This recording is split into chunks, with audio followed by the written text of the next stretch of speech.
Hacı abi yorulmayasan. Selamat olasınız, sağ olasın. Hardan gəlmişsiniz Hacı abi?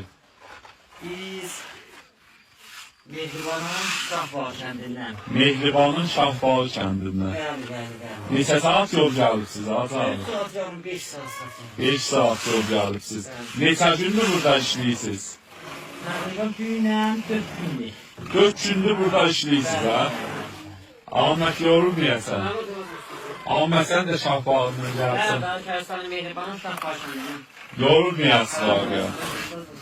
Selamet olasın. Yorulmaz abi. Sizin əllərdə armasın ki, maya qoyursunuz, ləhələ. Zəhməti siz çəkimsiz ki, bu işləri görürsünüz.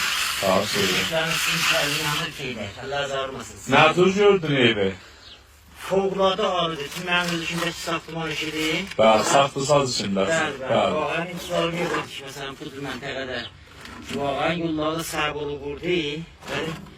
Bu çətinliklə, Xudayisi, bu imkanı ki, burada görürsünüz, fövqəladə. Sağ ol, yorulmuyor. Sağ ol.